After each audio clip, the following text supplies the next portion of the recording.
persons is of two kinds, natural person and artificial person. And artificial person जे आहेत किंवा ज्याला आपण लीगल पर्सन असं म्हणतो.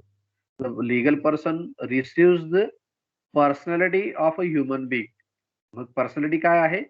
That the person shall be capable of having rights and duties. ह्या त्याच्या बेसिक क्वालिटीज आहेत. To consider any being as a person, it is necessary that the person or that authority or that being should be capable of holding rights and duties. आणि कायद्याने त्यांच्यावर ह्या rights and duties लावल्या पाहिजे किंवा लादता आल्या पाहिजे असं त्या ठिकाणी सांगितलेलं आहे. ओके.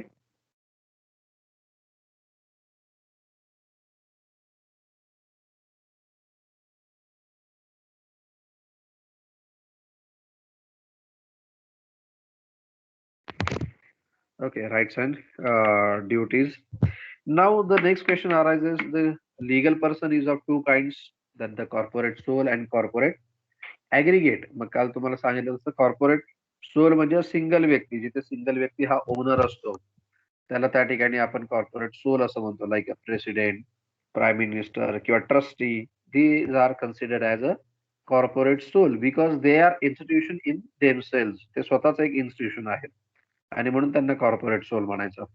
आणि कॉर्पोरेट ॲग्रीगेट म्हणजे काय, तर पब्लिक कंपनी असेल किंवा जिथे अनेक लोकांनी येऊन संस्था स्थापन केली, मग सहकारी संस्था आहे, पार्टनरशिप आहे, कंपनी आहे. This is known as corporate aggregate. Now, the next question arises: why these corporate or corporation? Why this corporation should be considered as a person? Why this corporation should be considered as a person? हा पुढचा प्रश्न असतो आणि ह्या प्रश्नाचे उत्तर देण्यासाठी to answer this question, certain theories have been developed. To answer this question, that why this corporation or corporate or a legal person should be considered as a person, आणि याचे उत्तर देण्यासाठी वेगवेगळ्या प्रकारच्या थिअरीज म्हणजे काय, विचार प्रवाह त्या ठिकाणी तयार झालेले आहेत. Now these are the different theories. There is no theory which will give a definite answer or a concrete answer. It is up to us in which sense we shall take these theories. Okay. म्हणजेच कुठलीही theory ही काही concrete नाहीये किंवा कन्क्लुजिंग proof नाहीये की ह्या थिअरीमुळे आपण कॉर्पोरेशनला personality बनावं असं. तर वेगवेगळ्या अंगाने त्यांनी वेगवेगळ्या ज्युरिस्टचा विचार केलेला आहे. त्याच्यामुळे we shall consider this theories in toto and not in segregation as such. Now we'll see first theory is the fiction theory. Now we all know fiction means fictitious thing or the thing which is not in existence किंवा काल्पनिक असं आपण त्याला म्हणतो. काल्पनिक म्हणजे काय, fiction. Fiction means जी गोष्ट अस्तित्वात नाहीये ते गोष्टीचं आपण अस्तित्व मानणं किंवा स्वीकारणं. फॉर एक्झाम्पल, या जगात भूत नाहीयेत किंवा देव नाहीये, आत्मा नाहीये, परंतु तो आहे असं आपण मानतो. Now debate can be made on this point whether soul, this kind of god and black superstitions are exist or not. अशा प्रकारच्या ज्या दैवी शक्ती आहेत किंवा निसर्ग शक्ती आहे त्या अस्तित्व आहे की नाही याच्यावर चर्चा होऊ शकते. तो रिसर्चचा भाग आहे. मात्र लॉ काय म्हणतो, जी गोष्ट which we can not see, which we can not feel, which we can not touch is not in existence. म्हणजे ज्याचा एव्हिडन्स आपण सादर करू शकत नाही अशी गोष्ट अस्तित्वात नाहीये. मात्र जे काही दैवी चमत्कार होतात वगैरे त्याच्यामुळे आपल्याला आपल्याला मानावं लागतं की yes there is something which is beyond the power of a common human being. सामान्य माणसाच्या शक्तीच्या पलीकडे अशी कुठली तरी नैसर्गिक शक्ती आहे आणि म्हणून आपण म्हणतो तिचं अस्तित्व आहे. आणि याला आपण फिक्शन असं म्हणतो. म्हणजे ज्याला त्याचा अनुभव आलाय तो म्हणतो खरं आहे, ज्याला नाही आला तो म्हणतो हे फिक्शन आहे. This is a fiction. म्हणजे जी गोष्ट किंवा आपण स्वप्न तयार करतो, जी गोष्ट अस्तित्वात नाही त्याचं स्वप्न आपण तयार करतो आणि एक कल्पनाशक्ती तयार करतो. आणि मग इथे त्या फिक्शनचा वापर करून जे सायकोलॉजिस्ट आहे, सायकॅट्रिस्ट आहेत, त्यांनी असा विचार मांडला की कॉर्पोरेशनला आपण पर्सन म्हणतो किंवा ती बिल्डिंग आहे, त्या बिल्डिंगमध्ये लोकं काम करताय. फॉर एक्झाम्पल, एखादी संस्था आहे, कॉलेज आहे, तिथे लोकं काम करतायत, विद्यार्थी शिकतायत. त्या संस्थेचे काही उद्दिष्ट आहे, संस्थेचं स्वतःचं स्टील आहे आणि म्हणजेच काय ती संस्था वस्तू पर्चेस करते, माणसं अपॉइंट करते, त्याच्यानंतर प्रॉपर्टी परचेस करते. म्हणजे जसं एक सामान्य माणूस सगळ्या क्रिया करतो त्याप्रमाणे क्रिया त्या बिल्डिंग कडून किंवा त्या इमारतीकडून किंवा त्या संस्थेकडून केल्या जातात आणि म्हणून त्या संस्थेला पर्सन बनावं असं त्या ठिकाणी सांगितलंय. इव्हन कॉमर्स फॅकल्टीमध्ये जर तुम्ही बघितला तर there is a personal account. Personal account म्हणजे काय? The personal account is a account of natural human being as well as legal or corporate being. त्यांना देखील पर्सन असं म्हटलंय. जसं संस्था आहे, इन्स्टिट्यूशन, त्यांना देखील पर्सन असं म्हटलंय. Debit the receiver, credit the giver हा नियम तिथे देखील लागू होतो. आणि म्हणून फिक्शन थिअरी या ठिकाणी डेव्हलप झाले. Now what exactly this fiction theory is? This fiction theory is propounded by a well-known jurist, Savigny.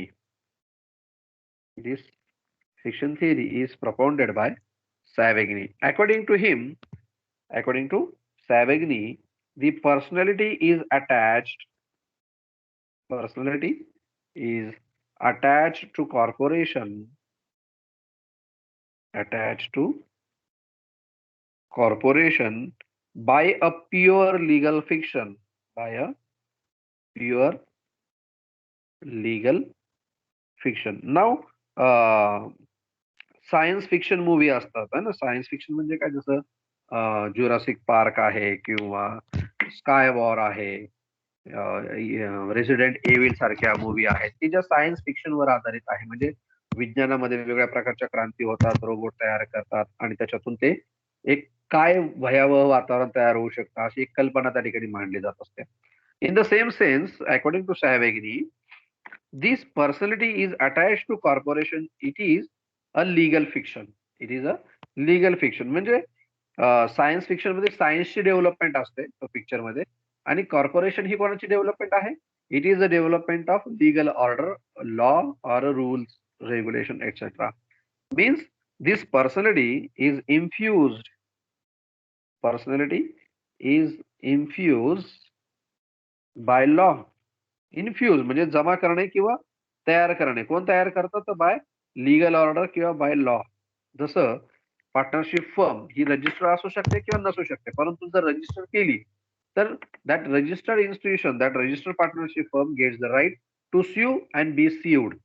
एखाद्यावर suit दाखल करण्याचा किंवा स्वतःवर सूट दाखल करून घेण्याचा अधिकार त्यांना प्राप्त होतो किंवा if that institution is registered. कारण रजिस्टर केल्यामुळे काय होतं की नेमकं त्या संस्थेचे उद्देश काय आहेत, संस्थेचा प्रमोटर कोण आहे, संस्थेचा अध्यक्ष कोण आहे किंवा त्यांची जबाबदारी निश्चित झाली का, profit and loss sharing ratio त्या ठिकाणी ठरलेला आहे का, या सगळ्या गोष्टी एका निश्चित स्वरूपात येतात आणि त्याला एक कायदेशीर अस्तित्व म्हणजे काय, एक्झिस्टन्स अँड आयडेंटिटी त्या ठिकाणी प्राप्त होत असते है ना.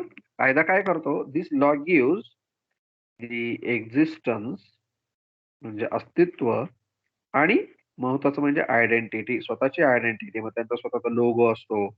तो लोगो म्हणजे काय? त्यांची सही आहे जवळपास. म्हणजे फॉर एक्झाम्पल आता आपल्याला एखादी गोष्ट कार ही टाटाची आहे, फोक्स वॅगनची आहे, बीएमडब्ल्यूची आहे, हे कसं कळतं?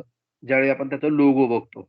That logo suggest that this car belongs to that particular corporation. आणि मग ती कार म्हणजे काय होते? बीएमडब्ल्यू आहे माझ्याकडे. आपण काय म्हणतो? We give the personality to that thing, that property, and therefore this existence and identity is developed by the law. And therefore, according to Savigny, the personality is attached to the corporation is a pure legal fiction. Means the personality is not exist in reality, but it is seem to be there. It seem to be there. ती आहे असं त्या ठिकाणी समजलं जातं. Next, the personality is different from its members. Personality, according to Savigny, personality is different from its members. The members are different and the personality of that particular institution is different. For example, we know in Company Act there is a feature that a company has its own separate identity and existence. म्हणजे कंपनीचे director, कंपनीचे share holder किंवा partnership मध्ये असलेले partners हे जरी मेले तरी त्या ठिकाणी कंपनी आहे तशी पुढे कंटिन्यू होते. Y? Because that corporation has existence apart from its members. The personality of the company. For example, एखादी कंपनी उद्या रतनजी टाटा जरी वारले तरी ती टाटा कंपनी आहे तशी पुढे चालू राहील. किंवा अंबानी, मुकेश अंबानी असेल, अनिल अंबानी हे जरी वारले तरी रिलायन्स आहे तशी पुढे चालू राहील. Because that company has different identity from its members and therefore it has a परपेच्युअल succession असं आपण त्या ठिकाणी म्हणतो. Means the members and the corporation, these are the two different things. काय म्हणतात त्याला? It has a separate identity or a distinct identity असं त्याला म्हणतात. Separate and distinct identity. Now corporation is different from its member. मग member वेगळे, मग कॉर्पोरेशनचं अस्तित्व आहे का? तर आहे. फॉर एक्झाम्पल, आता मी घरी बसून लेक्चर घेतोय, मग कॉलेज आहे का नाही? तर आहे. मग कॉलेज चालू आहे का असं आपण म्हणतो. म्हणजे कॉलेज जिवंत आहे का? तर हो, जिवंत आहे कॉलेज. कारण त्यात तिथे काम करणारी माणसं आहेत. आणि ज्यावेळी कॉलेजचं रजिस्ट्रेशन बंद होईल किंवा त्याचं रजिस्ट्रेशन हे संपलेलं असेल किंवा रजिस्टर केलेलं नसेल, त्यावेळी ते कॉलेज मृत होईल किंवा बंद पडेल. है ना? जसं एखादा व्यक्ती जिवंत होतो, कधी तर तो नॅचरली जिवंत होतो. त्याचं बर्थ सर्टिफिकेट तयार केलं म्हणजे तो जिवंत होतो असं नाही. पण in the eyes of law त्या व्यक्तीचं बर्थ सर्टिफिकेट तयार झाल्यानंतर तो जिवंत होतो. डेथ सर्टिफिकेट झाल्यानंतर तो मरतो. भले व्यक्ती जिवंत असेल, मात्र त्याचं डेथ सर्टिफिकेट जर प्रोड्यूस झालं तर it is considered as the person is dead in the eyes of law. Means the personality is attached by way of fiction. Legal existence त्या ठिकाणी तयार केलं जातं आणि म्हणून personality is different from its members. Then according to Savigny, there is a double fiction which is attached to the corporation. There is double fiction. Double fiction म्हणजे काय? दोन प्रकारचे फिक्शन किंवा दोन प्रकारचे अस्तित्व त्या कॉर्पोरेशनला आहे. Double fiction is attached to the corporation. Now, why he said so? Let's understand it. The first thing, the first fiction is that the corporation is given a legal entity. The corporation is a legal entity, means it has its own separate existence and identity. Entity म्हणजे स्वतंत्र अस्तित्व असलेली संस्था. स्वतंत्र म्हणजे काय? Apart from its members, apart from directors, chairman, shareholder, etc. And therefore, it has its own identity, it has its own existence. Legal entity म्हणजे काय? इथं आधी मी तुम्हाला सांगितलेलं आहे. Identity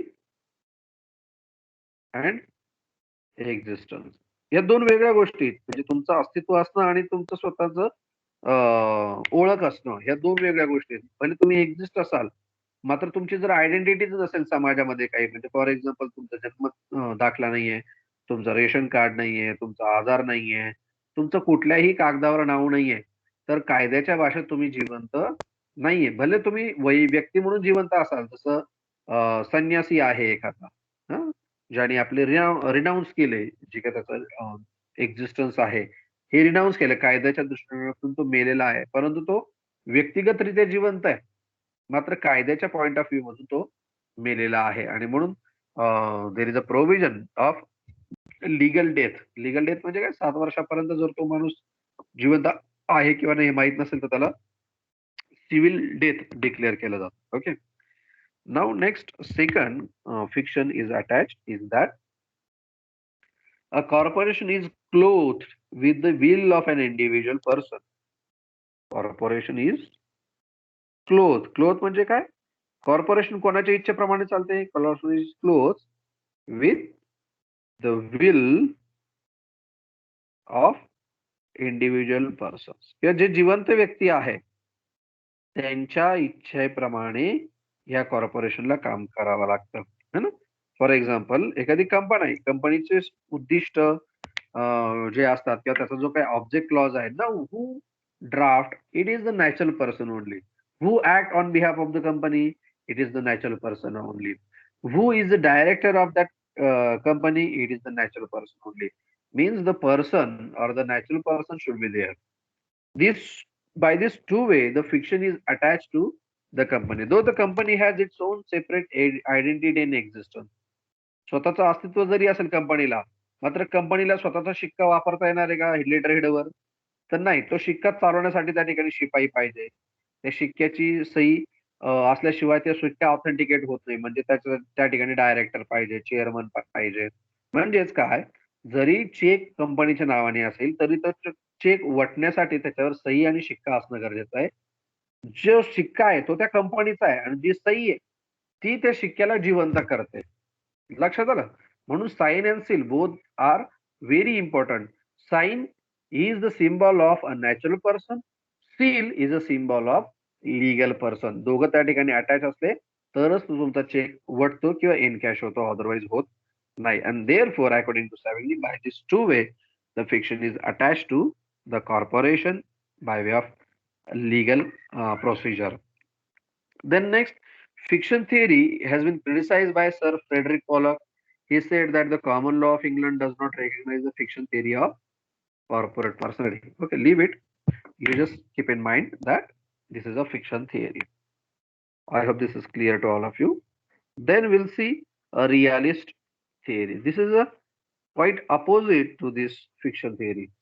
According to realist school or realist theory, the corporation exists in reality because the corporation has body in the form of managing council.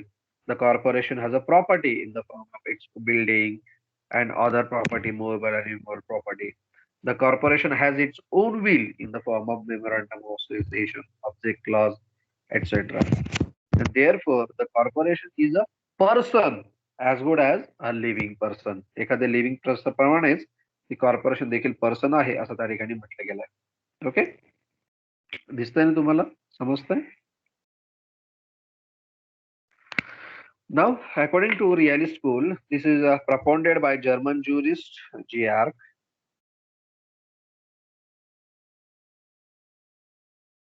This is propounded by German jurist G.R. According to him, every group has a real mind, real will, and a real power of action. According to him, every group, that is corporation, every group or corporation has what? Real mind, real will,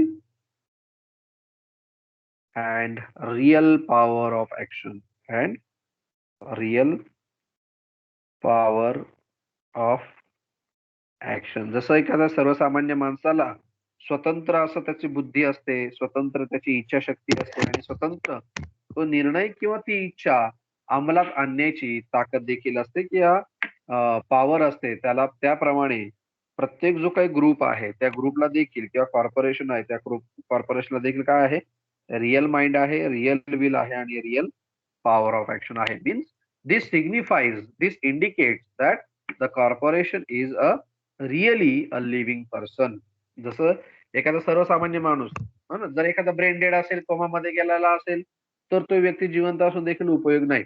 कारण त्याला स्वतःची इच्छा नाहीये, स्वतःच बुद्धी नाहीये किंवा स्वतःची त्याला पॉवर ऑफ ऍक्शन देखील नाहीये. मात्र जो जिवंत व्यक्ती आहे, धडधगट आहे, कॉमन आहे किंवा person having a common prudence, ordinary prudence असा व्यक्ती आहे, तो काय करतो?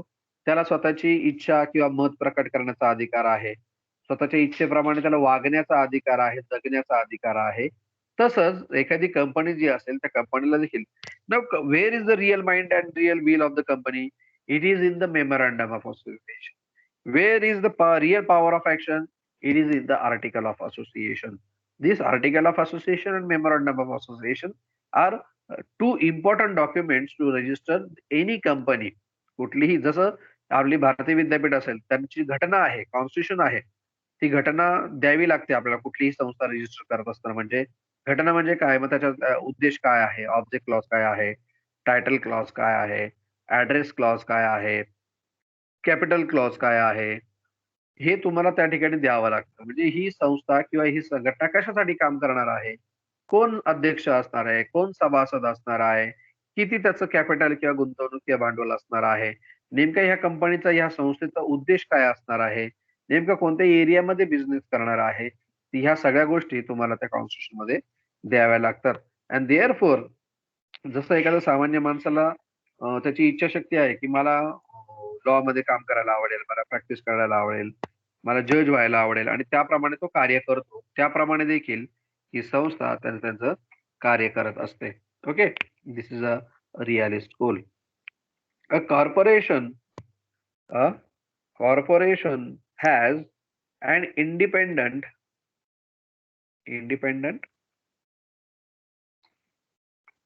existence, जसं मी मगाशी सांगितलं separate existence, independent existence, which is either recognized by the state or not, either recognized by state or not. मग तिथल्या लीगल ऑर्डरने हे रेकग्नाइज केलं असेल किंवा नसेल, तरी तो व्यक्ती जसा जिवंत असतो, म्हणजे त्याचा बर्थ सर्टिफिकेट आहे म्हणून तो जिवंत आहे, किंवा त्याचं डेथ सर्टिफिकेट आहे तो म्हणून तो मेला आहे, असं जर आपण समजलं तर ते कागदाला महत्व देण्यासारखं होईल. ते व्यक्तीला महत्व दिलं असं होणार नाही. त्याप्रमाणे एखादी संस्था ही जर कार्य करते, मग ती रजिस्टर असेल किंवा नसेल, तर फरक पडत नाही. ती संस्था आहे हे मान्य करणं गरजेचं आहे. That existence is very much there. And further he said, existence of corporation is real and not fictional, and this existence is real and not fictional. तुमच्या समोर दिसतंय ना संस्था उभी आहे असं, मग त्याला रिअल आहे असं तुम्ही का नाकारताय? Means if that corporation is exist in reality, then you cannot deny its own existence. म्हणजे तुमच्याकडे कागदपत्र नाहीये, जन्मदाखला नाही म्हणून तुम्ही मेले असं जर कायदा समजत असेल तर दिस इज रॉंग. कारण तो व्यक्ती जिवंत आहे, ती संस्था जिवंत आहे, म्हणजे ती संस्था जर खऱ्या प्रमाणात असेल तर तिचं एक्झिस्टन्स तुम्ही मान्य केलंच पाहिजे. तुम्ही ते अस्तित्व नाकारून चालत नाही. ओके. नाव इंटरनॅशनल लॉ मध्ये तुम्ही जर बघायला गेलात तर इंटरनॅशनल ऍक्टर्स नावाचा एक प्रकार आहे, किंवा स्टेट ऍक्टर्स, म्हणजे जसं स्टेट असतं, इंडिया आहे किंवा महाराष्ट्र आहे किंवा त्या ठिकाणी पंजाब आहे, अमेरिका आहे, हे एक्झिस्ट करतात स्टेट, कारण त्यांचं कुठेतरी कॉन्स्टिट्यूशन मध्ये नाव आहे. मात्र जे नॉन स्टेट ऍक्टर्स असतात, फॉर एक्झाम्पल आयसिस सारखी संघटना आहे, जमात उद दावा सारखी संघटना आहे, या संघटना कुठेही रजिस्टर्ड नाहीये. मात्र त्या नाही आहेत का?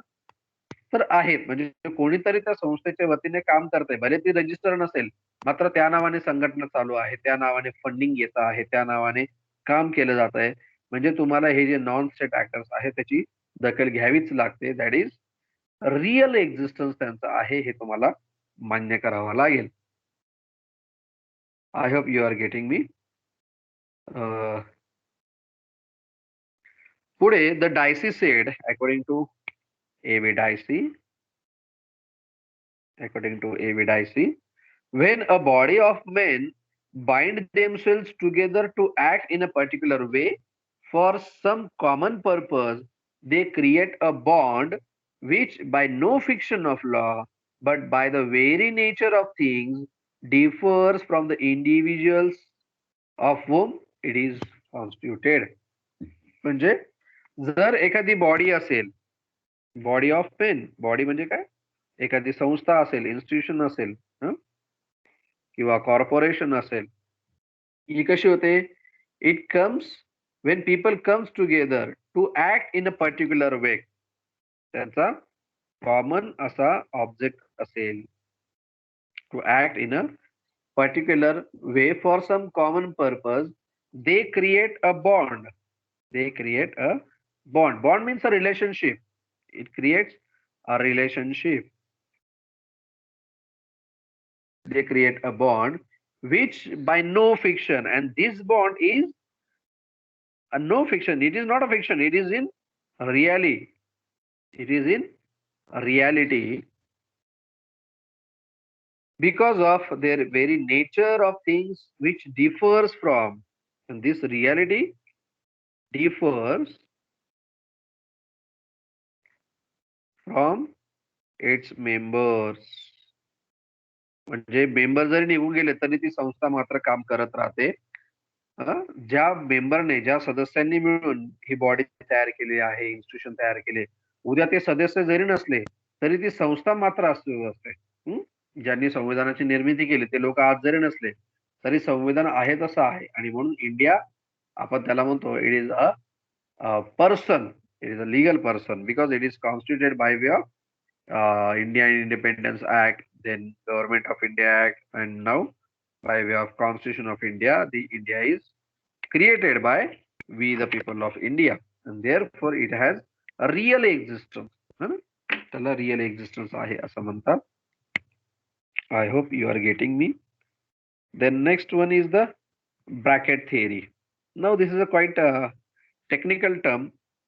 As we put bracket, आपण एखाद्या गोष्टीला ब्रॅकेट टाकतो आणि ब्रॅकेट म्हणजे काय, तर त्याच्या आतमध्ये जे आहे ते आपण प्रोटेक्ट केलेलं आहे ना?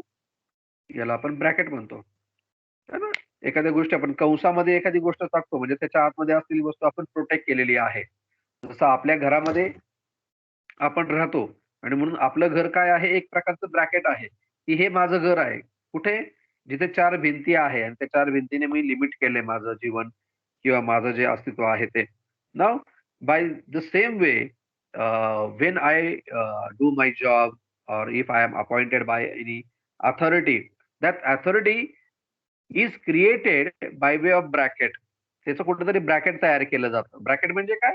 एक स्वतंत्र असं अस्तित्व तयार केलं जातं. फॉर एक्झाम्पल, सगळी मोकळी जमीन आहे. परंतु मी जेव्हा म्हणतो ही माझी जमीन आहे, त्यावेळी मला त्याचा नकाशा सांगावा लागतो, चतुर्सीमा सांगावी लागते आणि ह्या सीमेच्या आतमध्ये असलेली जमीन ही माझी आहे. मग पूर्वेला, दक्षिणेला, पश्चिमेला, उत्तरेला कुठे-कुठे आहे, त्याचं ब्रॅकेट मला, म्हणजे माझे जे लिमिटेशन्स आहेत, माझे काय म्हणतो आपण त्याला, लिमिटेशन्स आहेत किंवा कॉर्नर्स आहेत, फ्रेमवर्क आहे, ती मला सांगावी लागते आणि त्या फ्रेममध्ये, त्या कॉर्नरमध्ये, त्या लिमिटेशनमध्ये मला काम करावं लागतं. Okay. Now this is propounded by a German jurist, Hering. According to him, according to Hering, juristic personality is only a symbol to facilitate the working of the corporate bodies. काय म्हणतोय तो? Juristic personality. Now, why this corporation is considered as a person? Because this is a juristic personality. Now, why this juristic personality is imposed? It is just a symbol. It is just a symbol to recognize. जसं मगाशी सांगितलं, टाटाचा symbol मी बघितला तर Tata company आहे. BMW बघितलं तर BMW आहे. हे मी ओळखतो कशावरून? त्या सिम्बॉल वरून. तो जो सील असतो कंपनीचा, लोगो असतो कंपनीचा, तो कंपनीचं अस्तित्व त्या ठिकाणी दाखवत असतो. जसं आपल्या घरामध्ये मारुतीचा फोटो आहे. मारुती स्वतः आला का तुमच्या घरात? नाही. You just have used the symbol, you just have used the picture of Lord Hanuman, Lord Rama यांचं तुम्ही नुसतं पिक्चर वापरलं, तर जिथे पिक्चर असेल तिथे आपले हात आपोआप जोडले जातात. It is just a symbol that there is some supreme power which is beyond your power, or which is beyond the power of common human. And therefore, that supernatural power is considered as a god. And that god is symbolizes into a particular picture, into a particular framework. This juristic personality is a symbol. Now, why it is created? To facilitate, to facilitate the working. काम सोपं करायचंय कोणाचं? To facilitate the working of the corporate bodies, of the corporate bodies. त्यांचं काम सुसह्य व्हावं, योग्य व्हावं म्हणून त्यांना काय केलं, त्यांचं स्वतंत्र अस्तित्व आपण मान्य केलंय. ओके, ही तुमचं आहे. ओके, हा क्षेत्र, हे गट तुमचा. ह्या गटामध्ये तुम्ही जे काम कराल ते. पश्चिमेच्या बाजूला जी वस्ती आहे ती तुमची, उत्तरेच्या बाजूला जी कॉलनी आहे ती तुमची. म्हणजे आपण काय केलं, एक सिम्बॉल त्या ठिकाणी तयार केला आणि मग पश्चिमेला राहणारे लोक, देशस्थ किंवा कोकणस्थ, आपण काय केलं, त्याचे एक गट तयार केला. कशासाठी? To recognize their identity. किंवा सिंधू नदीच्या पलीकडे राहणारे लोक, मग सिंधू सिंधू करतात ते हिंदू झाले, मग ते हिंदू लोक इकडे राहणारे जे लोक आहेत ते. आणि म्हणून त्यांचं काय झालं, एक प्रकारचं ब्रॅकेट त्या ठिकाणी टाकलं गेलं त्यांचं अस्तित्व. आता नाव कोण टाकतं हे ब्रॅकेट? तर third party. It may be a law, it may be a international agency और the person who is outside. For example, आपण एखाद्या व्यक्तीला म्हणतो तो वेडा आहे, तो शहाणा आहे, तो कडू आहे, तो तिखट आहे. आपण प्रत्येकाला विशेषण देत असतो. म्हणजे आपण काय करतो, सिम्बॉल देत असतो की त्याचा एकंदरीत स्वभाव कसा आहे, अतिशहाणा आहे. त्याचा एकंदरीत स्वभाव कसा आहे, तिखट आहे. त्याचा एकंदरीत स्वभाव कसा आहे, जॉली आहे, खूप छान आहे. म्हणजेच आपण काय करतो, त्या व्यक्तीचे जे गुणधर्म आहे त्याला आपण एका पर्टिक्युलर ब्रॅकेटमध्ये जे आपल्याला माहिती आहे त्या ब्रॅकेटमध्ये आपण त्याला टाकण्याचा प्रयत्न करतो, असं त्या ठिकाणी सांगितलेलं आहे. Therefore it is considered as a bracket according to German jurist Ihering. I hope you are getting what I'm trying to say. Next is that the members of the corporation are the bearers of rights and duties. The members of corporation, members of corporation are bearers. Bearers means holders. Bearers of rights and duties. The members has to discharge the rights and duties towards the company, towards the corporation, which are given to the corporation. Now, these rights and duties are given to members for the sake of they are attached to the corporation. For example, the rights and duties of a director, rights and duties of secretary, rights and duties of chairman, means the person is separate thing and his individual identity is separate thing. Its institutional identity is separate thing. For example, Mahendra करणार हे एक personal life मध्ये वेगळे व्यक्ती आहेत. महेंद्र करणार being a teacher of Bharati Vidyapeeth is a different person. Mahendra Karnar being a paper setter of university is a different person. Means a different personality is attached to the person. Now, if I am considered as a part and parcel of Bharati Vidyapeeth or Shivaji Vidyapeeth, then I represent myself as a university or institution. किंवा आपल्याकडे साहेबांची visit आली तर आपण काय म्हणतो, साहेब आपल्याकडे आलेत. तो व्यक्तीचं नाव आपण घेत नाही. साहेब म्हणजे काय, ती कंपनी त्या साहेबांच्या रूपाने आपल्या घरी आलेली आहे. म्हणजेच the rights and duties of the corporation is attach to the rights and duties of the members. Okay. Now why this rights and duties is given? Just for the sake of convenience. कशासाठी दिलेली आहे?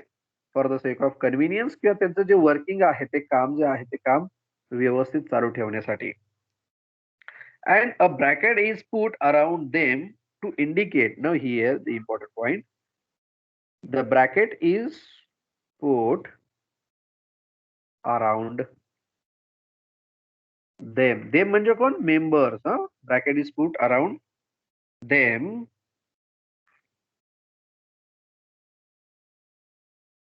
to indicate that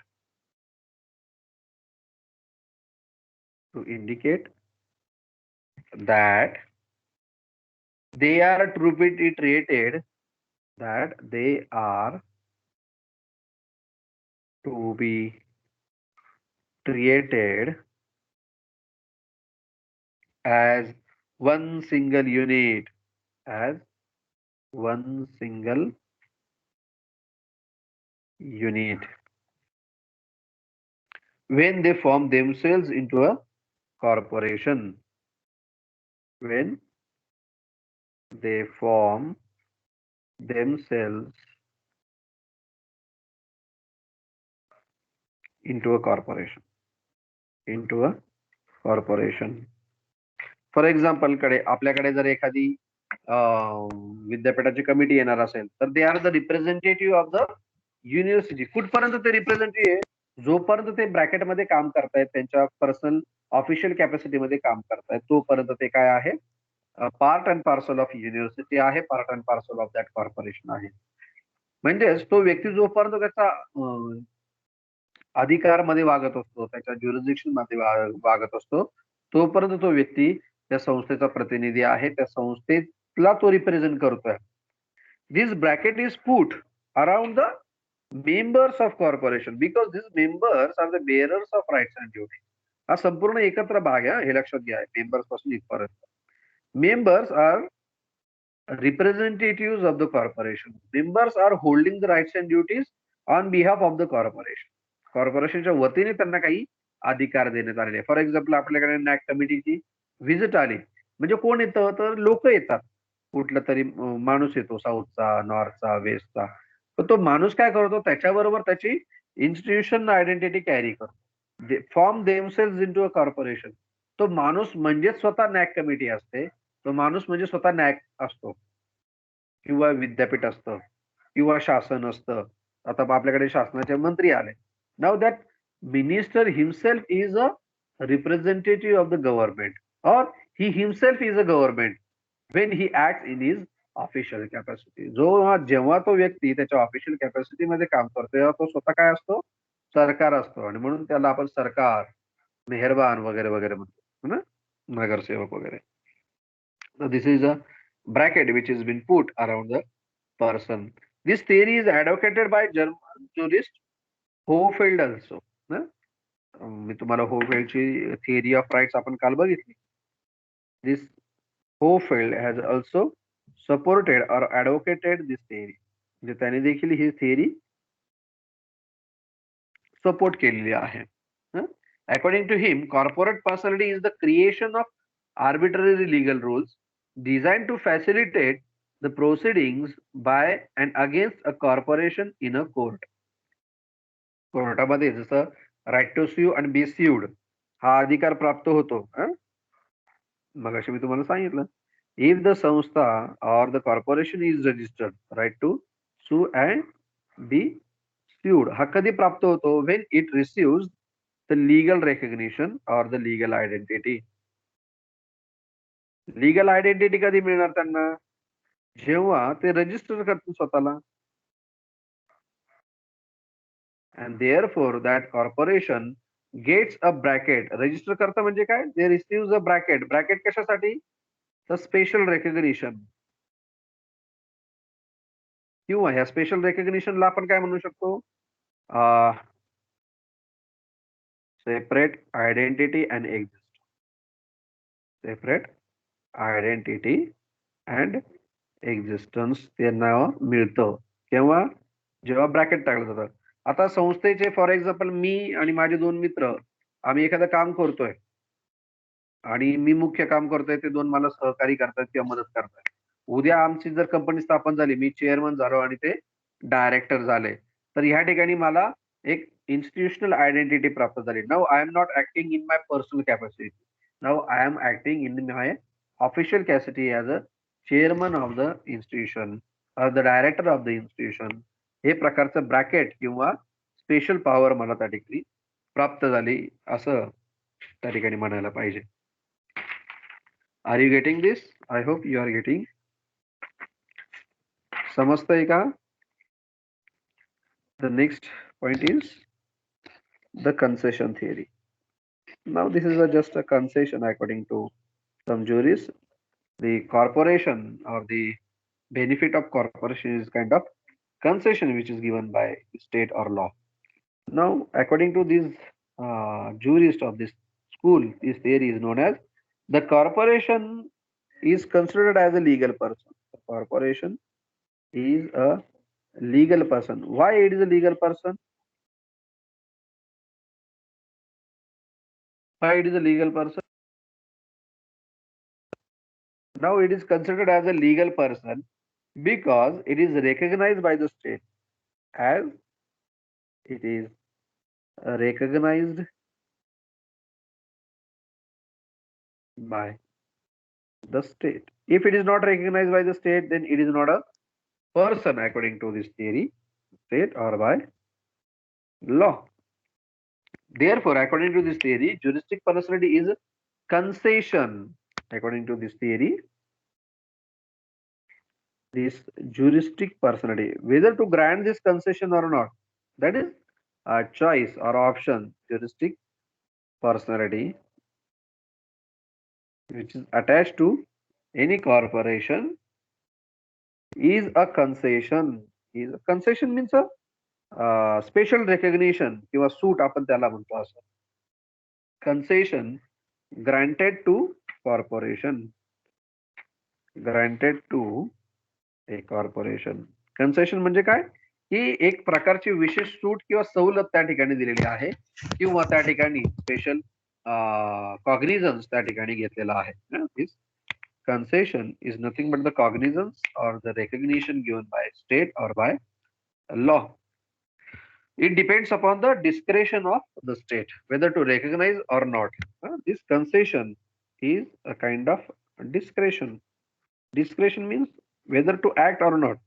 Discretion. कशाचं discretion? To grant or not to grant this kind of recognition or concession to the state, whether to recognize or not. To grant means whether to recognize or to not recognize, depends upon the discretion of the state. This depends upon the discretion of state. म्हणजे if that institution, if that corporation is fulfilling certain criteria, if they are acting within the four corners of law, then and only that institution will be considered as a person. And if they fail, जर sir एखादी संस्था, जर त्यांना संस्था म्हणून register करायची असेल तर त्यांना काही पर्टिक्युलर क्रायटेरिया पूर्ण करावा लागतो.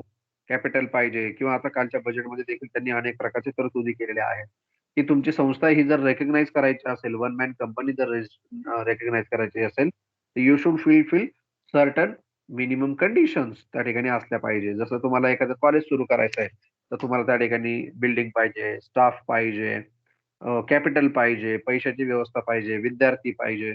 ह्या काय आहेत, कंडिशन्स आहेत. ह्या जर तुम्ही फुलफिल करत असाल, then the court, then the state, then the law will grant you the concession to form the juristic personality of a corporation.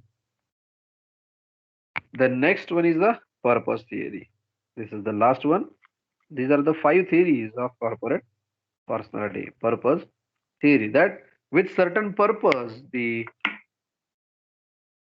attribute of personality is contributed or given to the corporation. Corporation is created as a person for certain specific purpose. Corporation is created as a person for specific purpose or defined purpose. म्हणजे ठराविक उद्दिष्टांची पूर्ती करण्याकरता त्या कॉर्पोरेशनला person असं म्हटलं जातं. मग specific person, now we know that there is a object clause in a memorandum of association. Object clause दिला जातो कशासाठी?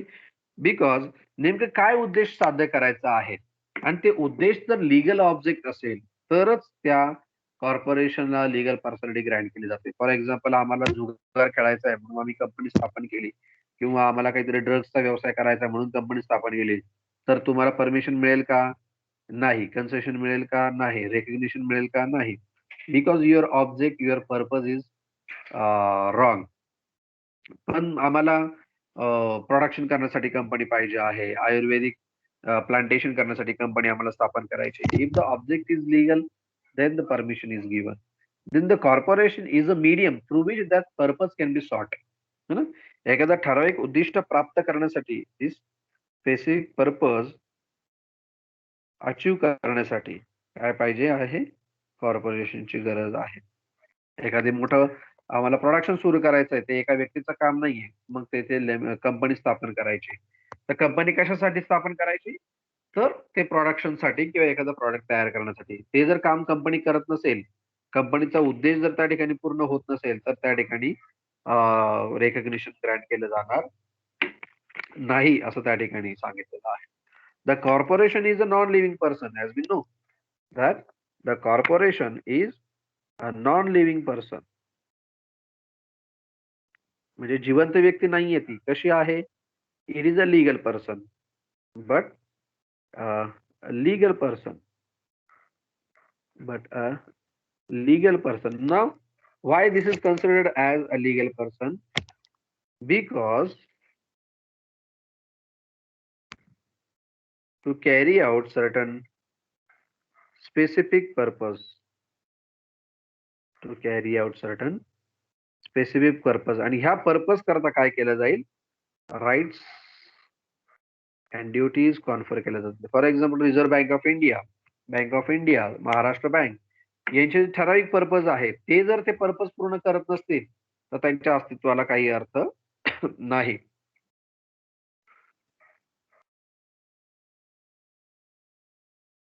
I hope you are getting me. तर तू to satisfy this purpose, to carry out this purpose, the rights and duties is given to the members of corporation, to members of corporation. Of course, this purpose must be a legal purpose. This purpose कसा असला पाहिजे, legal असला पाहिजे किंवा lawful purpose असला पाहिजे ना. जर तुमचं कॉन्ट्रॅक्ट मध्ये झाले तर contract must be for lawful object. Object हा लॉफुल पाहिजे. जर ऑब्जेक्ट चुकीचा असेल, पर्पज चुकीचा असेल तर ते कॉन्ट्रॅक्टला मान्यता देता येणार नाही. And therefore, for carrying out this a specific purpose, it is necessary to give power to rights and duties to members of the corporation. These are the different theories of corporate personality. I hope you people understood it.